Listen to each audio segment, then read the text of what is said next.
Hi friends, ಹೇಗಿದ್ದೀರಾ? ನಾನು ನಿಮ್ಮ ಪ್ರೀತಿಯ ಸ್ಮಿತಾ. ನನ್ನ ಸ್ಮಿತಾ ಶಶಿ ಚಾನಲ್ಗೆ ಸ್ವಾಗತ. ಇವತ್ತಿನ ವಿಡಿಯೋದಲ್ಲಿ ನಾನು ನಮ್ಮ ಮನೆಗೆ WPC ಡೋರ್ ಬೇಕಿತ್ತು, ಅಂದರೆ ವಾಟರ್ ಪ್ರೂಫ್ದು ಬಾತ್ರೂಮ್ಗೆ ಬೇಕಿತ್ತು. ಅದರಿಂದ ನಾನು ಮತ್ತು ಹಸ್ಬೆಂಡು ಪರ್ಚೇಸ್ ಮಾಡೋಣ ಅಂತ ನಾವು ಶಾಪಿಗೆ ಹೋದು.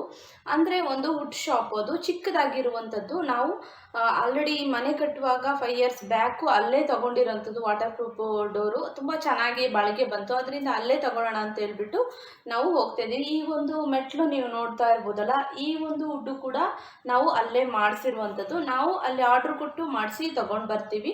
ಅಂದರೆ ನಮಗೆ ಚೆನ್ನಾಗಿ ಬಾಳಿಕೆ ಬಂದಿದೆ, ಅದರಿಂದ ನಾವು 5 ಇಯರ್ಸ್ ಅದನ್ನ ಹಾಕಿದ್ದೀವಿ. ಈ ಒಂದು ವಿಡಿಯೋದಲ್ಲಿ ನಾನು ತೋರಿಸ್ತಾ ಇದ್ದೀನಿ ನಿಮಗೆ, ಯಾಕಂದರೆ ಯಾರಿಗೆಲ್ಲ WPC ನೆಕ್ಸ್ಟ್ ವಾಟರ್ ಪ್ರೂಫ್ದು ಬಾತ್ರೂಮ್ಗೆ ಬೇಕಾಗ್ಬೋದು ಅಂಥವ್ರಿಗೆ ಕೂಡ ಹೆಲ್ಪ್ ಆಗಲಿ ಅಂತ ಈ ವಿಡಿಯೋ ಮಾಡಿದ್ದೀನಿ. ಯಾವುದೇ ಥರ ಪ್ರಮೋಷನ್, ಯಾವುದೇ ಥರ ಅಲ್ಲ. ಒನ್ಸ್ ಅಗೇನ್ ಇದನ್ನು ನಾನು ಪದೇ ಪದೇ ಹೇಳ್ತಾ ಇರೋದು, ಯಾಕಂದರೆ ಯಾವುದೇ ಥರ ಪ್ರಮೋಷನ್ಗಾಗಿ ಮಾಡ್ತಾ ಇಲ್ಲ ನಾನು. ಎಲ್ಲರಿಗೊಂದು ಗೊತ್ತಾಗಲಿ, ಹೆಲ್ಪ್ ಆಗಲಿ, ಈ ರೀತಿ ಎಲ್ಲ ಡೋರ್ ಇದೆ ಹಾಕ್ಬೋದು ಅಂತ ಅಂತೇಳಿ ನಾನು ವಿಡಿಯೋ ಮಾಡ್ತಾ ಇದ್ದೀನಿ ಫ್ರೆಂಡ್ಸ್.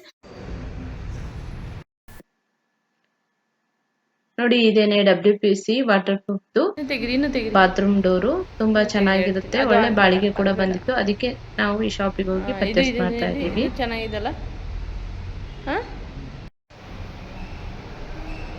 ತೆಗಿರಿ, ಅದು ತೆಗಿರಿ,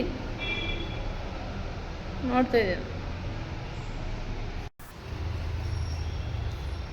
ಈ ಒಂದು ವಾಟರ್ ಪ್ರೂಫ್ ಡೋರ್ನ ಬೆಡ್ರೂಮ್ಗಳಿಗೆ ಯೂಸ್ ಮಾಡಿದ್ರೆ ತುಂಬಾ ಬ್ಯೂಟಿಫುಲ್ ಆಗಿ ಕಾಣುತ್ತೆ. ಯೂಸ್ ಮಾಡಬಹುದು, ಮತ್ತೆ ಬಾತ್ರೂಮ್ ಡೋರ್ಗಳಿಗೆ ಕೂಡ ಯೂಸ್ ಮಾಡಬಹುದು, ಮತ್ತೆ ನಮ್ಮ ಬಾಲ್ಕನಿಗೆ ಕೂಡ ಯೂಸ್ ಮಾಡಬಹುದು. ತುಂಬಾ ಚೆನ್ನಾಗಿ ಬಾಳಿಕೆ ಬರುತ್ತೆ. ಯಾಕಂದ್ರೆ ನಾನು ಯೂಸ್ ಮಾಡಿರೋದ್ರಿಂದ ಹೇಳ್ತಾ ಇದ್ದೀನಿ. 5 ಇಯರ್ಸ್ ಯೂಸ್ ಮಾಡಿದ್ದೀನಿ. ಇದೊಂದು ಚಿಕ್ಕ ಶಾಪ್. ಇಲ್ಲೇ ನಾವು ಆರ್ಡರ್ ಕೊಟ್ಟು ನಮ್ಮ ಮನೆಗೆ ಬೇಕಾಗಿರುವಂತಹ ರೂಮ್ಸ್, ಬೆಡ್ರೂಮಿಗೆ ಮತ್ತೆ ಬಾತ್ರೂಮಿಗೆಲ್ಲ ನಾವು ಈ ಡೋರ್ನ ಯೂಸ್ ಮಾಡಿದೀವಿ. ಅದಕ್ಕೆ ಹೇಳ್ತಾ ಇದ್ದೀನಿ. ನೋಡ್ತಾ ಇರ್ಬೋದು, ಮೆಸರ್ಮೆಂಟ್ ಕೊಟ್ಟು ನಾವು ಇಲ್ಲಿ ಆರ್ಡರ್ ಕೊಟ್ಟು ಮಾಡಿಸಿರುವಂತದ್ದು. ಐ ಹೋಪ್ ಈ ವಿಡಿಯೋ ಎಲ್ಲರಿಗೂ ಇಷ್ಟ ಆಗಿದೆ ಅಂತ ತಿಳ್ಕೊಂಡಿದ್ದೀನಿ. ಇಷ್ಟ ಆಗಿದ್ರೆ ಏನು ಮಾಡಬೇಕು ಅಂತ ಗೊತ್ತಲ್ಲ, ಲೈಕ್ ಮಾಡಿ, ಶೇರ್ ಮಾಡಿ, ಸಬ್ಸ್ಕ್ರೈಬ್ ಮಾಡಿ. ಅದೇ ರೀತಿ ಬೆಲ್ಲೈಕನ್ನ ಪ್ರೆಸ್ ಮಾಡೋದು ಕೂಡ ಮರಿಬೇಡಿ, ಯಾಕಂದರೆ ನೆಕ್ಸ್ಟ್ ಹಾಕುವಂಥ ವಿಡಿಯೋದ ನೋಟಿಫಿಕೇಶನ್ ಎಲ್ಲ ಕೂಡ ನಿಮಗೆ ಬರುತ್ತೆ. ಎಲ್ಲರಿಗೂ ನನ್ನ ಪ್ರೀತಿಯ ಧನ್ಯವಾದಗಳು.